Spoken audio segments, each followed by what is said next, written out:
দর্শক, চুয়াডাঙ্গা সীমান্ত থেকে এ বিষয়ে সবশেষ জানাচ্ছেন আমাদের সহকর্মী ইমতিয়াজ আহমেদ।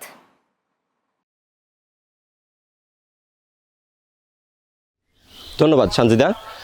আপনি জানেন যে কিছুদিন আগেই ভারতের পশ্চিমবঙ্গের বিধানসভা নির্বাচন হয়েছে।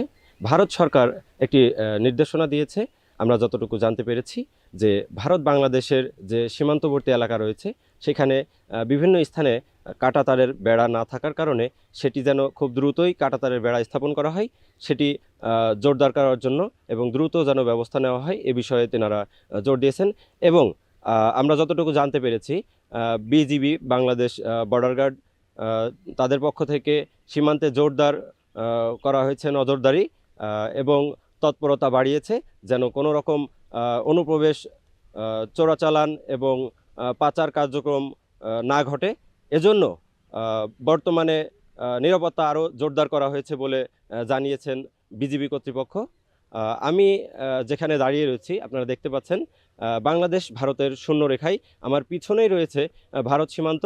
তো আমরা যতটুকু জানতে পেরেছি বর্তমানে বিজিবি যথেষ্ট নজরদারি রেখেছে সীমান্তে, তাদের কঠোর নিরাপত্তা বজায় রেখেছে, এমনটি জানিয়েছেন বিজিবির পক্ষ থেকে। তো এই ছিল আমার কাছে সর্বশেষ তথ্য চুয়াডাঙ্গা থেকে। সঞ্জিদা।